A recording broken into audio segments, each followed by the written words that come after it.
Hello, welcome back to the reading of the Poem of the Man God, written by Maria Valtorta, Volume 4. Chapter 463, Part 1. At Bethsaida and Capernaum. Departure on a New Journey. 1st August, 1946.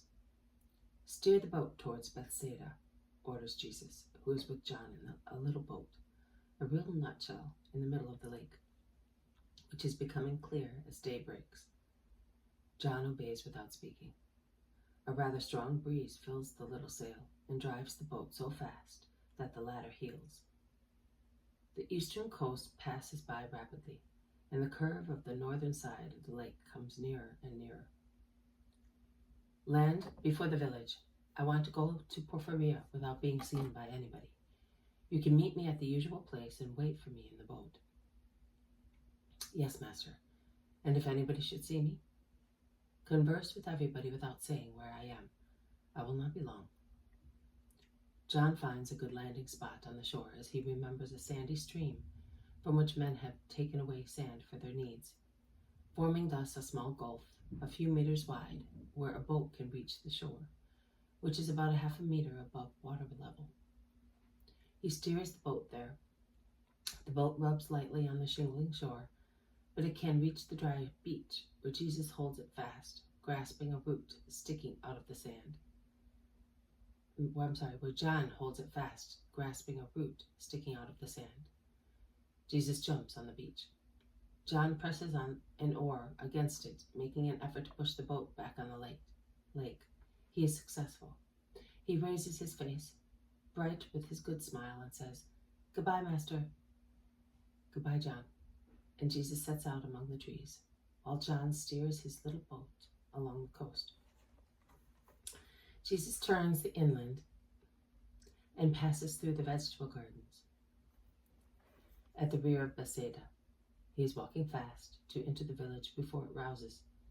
He arrives at Peter's house without meeting anybody. He knocks at the kitchen door.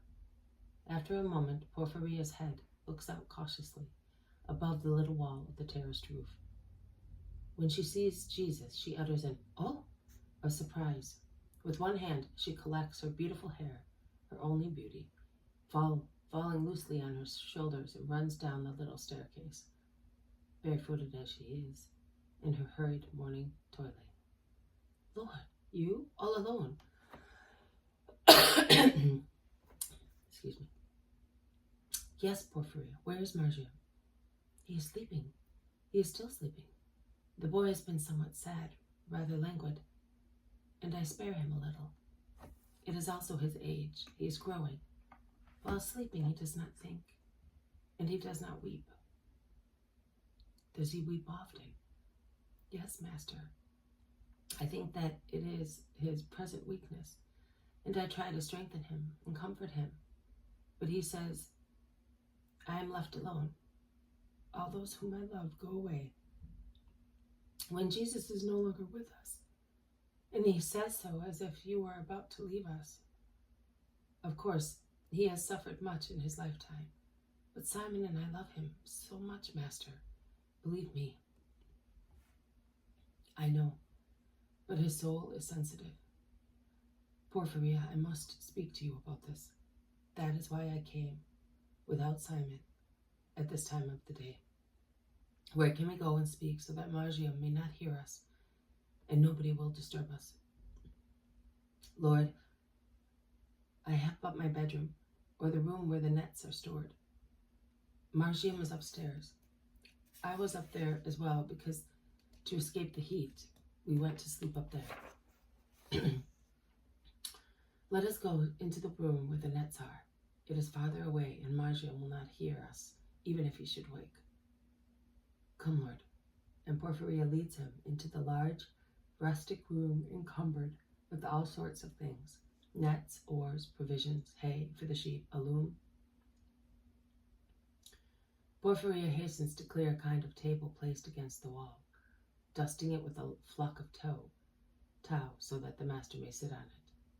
"It does not matter, woman. I am not tired." Porphyria raises her mild eyes towards Jesus' depressed, tired face, and she seems to be saying, "Of course you are. but being accustomed to being silent, she does not speak. Listen, Porphyria. You are a clever woman and a good disciple. I have been very fond of you since I met you, and it was with great joy that I accepted you as a disciple, and I entrusted the boy to you. I am aware that only few women are as wise and prudent as you, and I know that you can keep silent, a very rare virtue in women. For all those reasons, I have come to speak to you secretly and confide to you something of which no one is aware, not even the apostles, not even Simon. I am confiding it to you because I must tell you how you are to behave in future with Margium and with everybody. I am sure that you will meet your master's request and that you will be as prudent as ever. Porphyria, who has really become purple on hearing the praise of her lord, can only nod assent, as she is too moved to be able to utter any word expressing her agreement. She is in fact so timid and accustomed to being pressed by overbearing people, giving her orders without knowing whether she is disposed to agree. Porphyria, I will never come back again to this part of the country. Never again, until everything is accomplished. You are aware of what I must accomplish, are you not? At these words, Porphyria drops her hair, which she was still holding against the nape of her neck with her left hand, and emits a sound which is more like a sob than a cry,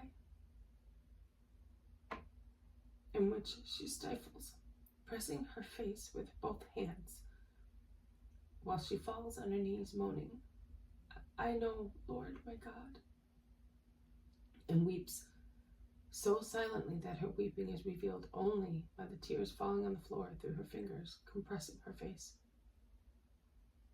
Do not weep, Porphyria. I came just for that.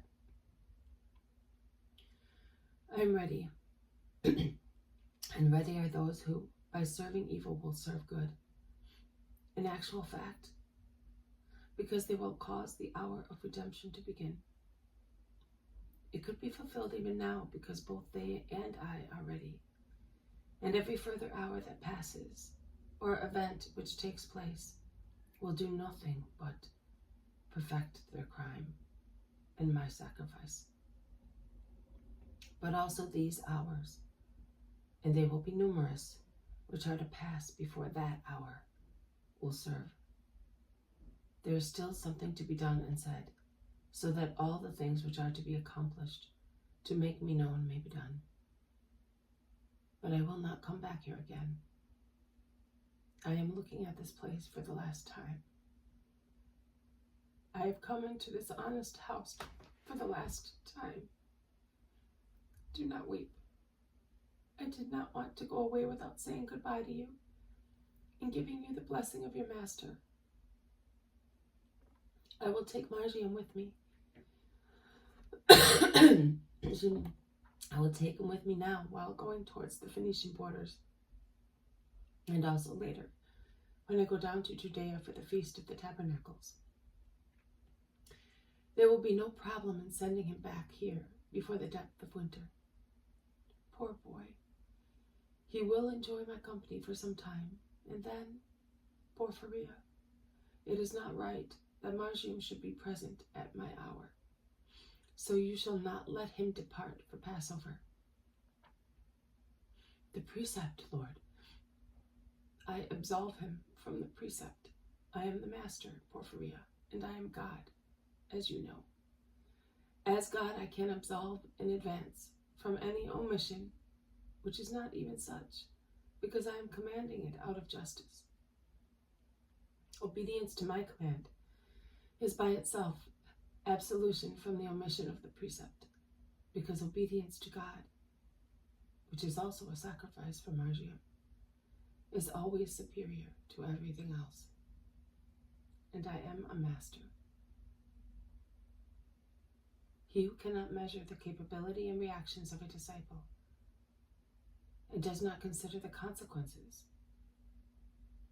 which an effort greater than that which the disciple can stand may cause him, is not a good master.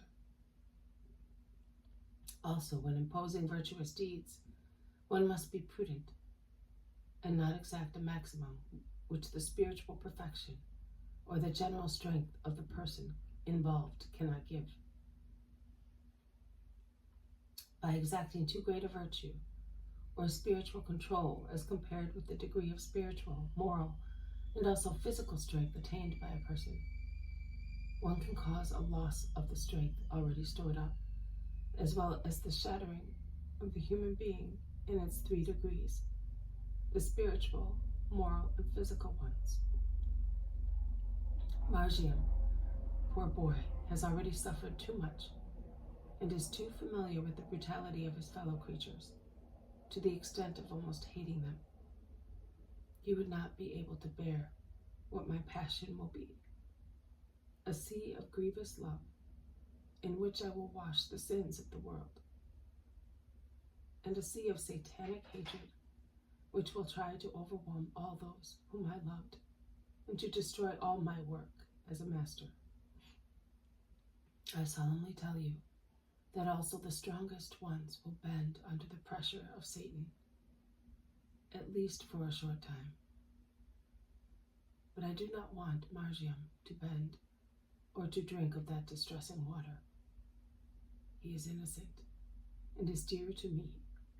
I feel pity, much pity, for those who have already suffered more than their strength would permit. I have called back to the hereafter the soul of John of Endor. Is John dead? Oh, Marcion had written many roles for him. Another sorrow for the child. I will inform him of John's death. I was saying that I took him away from this world to preserve him as well from the impact of that hour. John also had suffered too much from men. Why awake appeased feelings? God is good. He tries his children, but he is not a rash experimenter. Oh, if men were able to do as much, how fewer hearts would be ruined, or simply how many fewer dangerous storms in hearts. But reverting to Marcion, he must not come to the next Passover. Say nothing for the time being. When the time comes, say to him, the Master ordered me not to send you to Jerusalem, and he promises you a special reward if you will obey him. Marcion is good and will obey. Porphyria, that is what I want from you. Your silence, your loyalty, your love. This has been a reading from the poem of the Man God, written by Maria Valtorta, Volume 4, Chapter 463, Part 1. At Bethsaida and Capernaum. Departure on a new journey. Thank you for listening. I will see you tomorrow. May God bless you, and may peace be with you.